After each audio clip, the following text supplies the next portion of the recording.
Hey guys, got rid of the bald stiff over there.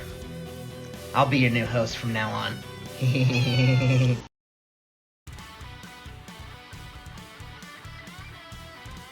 I switched to the OnePlus 7 Pro for a week and a half to try out the Android experience. Last time I used an Android device was back in the Galaxy S4 days, which for some reason my dad is still in. Let's get this out of the way. First, this is more of a battle of software than it is of hardware. The phone I used was the OnePlus 7 Pro, and OnePlus is on their Series 9 phones, so this phone is a little bit older, but I also got it at a very good price, and it's a great phone for the Android experience. It has the Android experience, it has all the customization and all the features that we're going to talk about in this video. Okay, so if you're ready, let's get into this. This is kind of like comparing apples and oranges, no pun intended. OnePlus uses their own version of Android called Oxygen OS, but it's still Android. And they're very, very different. But at the same time, both OSs are very good. iOS is apples and Android is oranges. So essentially, which fruit do you like more, apples or oranges? Well, let me know in the comments of this video. So let's go over some of these differences. Everyone always talks about how Android is the customization king, and Apple is really behind on that. And while I believe that is true, I think I understand why Apple is the way that they are when it comes to customization. iOS is a very tight-knit operating system. It is very uniform, it's very minimalistic. To organize the home screen, all the apps are in a row, you can't put everything randomly like you can in Android. To change the icons, you have to do a couple backflips in iOS. And then in Android, you just put an app in there and click a button and you change the icon. You can change the freaking launcher on Android. You can have a different launcher, there's different ones, and it's really good. It's really interesting. It gives you a whole new experience with the phone itself. It's like a whole new operating system. It's very good, very interesting. And Apple just released widgets, whereas Android's had widgets for God knows how long, like since the Galaxy S4 days, even before that, they've had widgets. iOS just brought widgets in last summer. They announced it. Summer 2020, they announced it. And it was finally released to the public in September of 2020. It's not that long ago. And the widgets aren't even interactive. They're just for a quick glance at the weather or for the battery life of your phone, your watch, or whatever. And it's not very interactive. Whereas the widgets on my OnePlus were very, very interactive. And that's just how Android is. I had a different email widget for each of my different email addresses, and I was just able to scroll through each email address on each tiny little widget, so I didn't even have to open the email app. And I thought that was really cool. Is that a little bit too much? Probably, but I just wanted to test it out. It worked. It was awesome.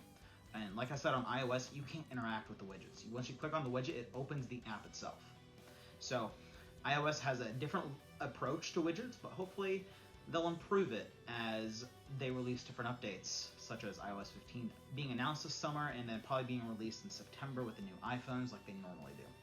So the next part of Android that I just loved, that I didn't know this was a thing, was the notifications. The notifications are top notch. One, they display all of the notifications on the top bar of the display. And so if you have a bunch of YouTube subscriptions and you just keep getting YouTube notifications, like, maybe one of them is from my channel, please subscribe.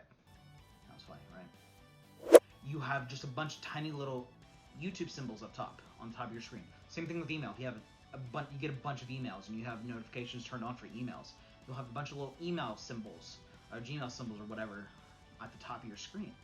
On iOS, you open the lock screen or the home screen, you open the notification center, and you're just scrolling through every little freaking thing. It is so irritating. Android, when you scroll down to the notification center, it has each different application that you have the notification from labeled as bottom of the screen with just their little icon. And as you scroll, they'll start popping up to the actual notification, not just a little icon, and it's very, very convenient, very nice. It's very clean. iOS is a very clean operating system, but when it comes to their notifications, the notification system is very messy.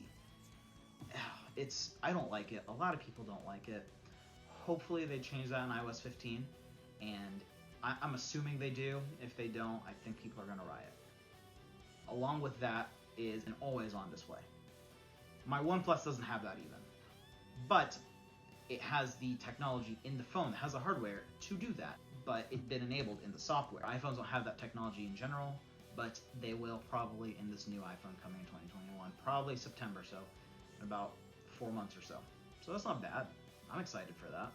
So the way it works on 7 Pro is it has an ambient display, which is essentially an always-on display that turns off. So you tap the screen, and it's just a black screen, all black, with the time, the date, and an icon for each notification that you have. And it's really clean, it's really nice, it's super simple and nice to have. iOS just has the lock screen, and the lock screen has your picture and the time, and then you scroll up Notification Center, and it's a hot mess. Hopefully, iOS will get the hardware and the software this year for the always-on display. The OnePlus 7 Pro is just a software update away from the always-on display, and literally, I think in the next software update, which is Android 11 maybe, they will give the 7 Pro an always-on display. The 8 Pro just got it. Hopefully the 7 Pro will get it soon. The last big difference is the ecosystem. I am deep into the Apple ecosystem, and a lot of people are, and that is just how Apple gets you. And I love it. I have the Apple Watch, I have the AirPods, I have the iPad. I would love to one day get a HomePod or Apple TV, but the way all of this stuff works, it's like an appendage for the phone.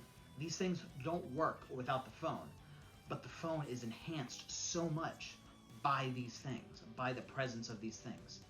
They are essentially the arms and legs of the phone. They are an extension of the phone, and it is beautiful. I love it. I love being able to pause my YouTube video or start my camera through my watch. I love to be able to change the volume or choose where I want my media to come out of on my iPhone. Like, I love all of that, and I'm so excited to see what Apple is going to do next. I think it's going to be very, very nice with this. My iPad is an extension of my phone, where if I'm working on my iPad, I will get text messages on there. And same thing with a MacBook, if you have that. Anything that runs some sort of iOS, Apple operating system, macOS, iPadOS, watchOS, it's all just there. Same thing with headphones, same thing with Apple TV, same thing with HomePod. It's all just an extension, and it's really nice. And I really, really miss that when I use my OnePlus 7 Pro. All of this to say, overall, both operating systems are great. iOS is more closed off than Android, but because of that, it makes iOS a little bit easier to understand and a little bit more secure, whereas Android is more for those adventurous people out there. It has some nice customization, it has some really nice specs in there that Apple will get one day, but really, really far down the line. But nothing in my mind beats the smoothness of iOS in the Apple ecosystem. I'm so happy to be back with my iPhone and with my Apple Watch and all this stuff. So, thank you so much for watching. Like the video, comment, as the YouTube algorithm loves that these days. Also, a sub to the channel would just be splendid. If you loved my video, check me out on Instagram, Twitter. I have Facebook now. Also, I have Patreon because making money on YouTube is really hard. Have a great day. I'm Jake, and this is Shot on My Phone.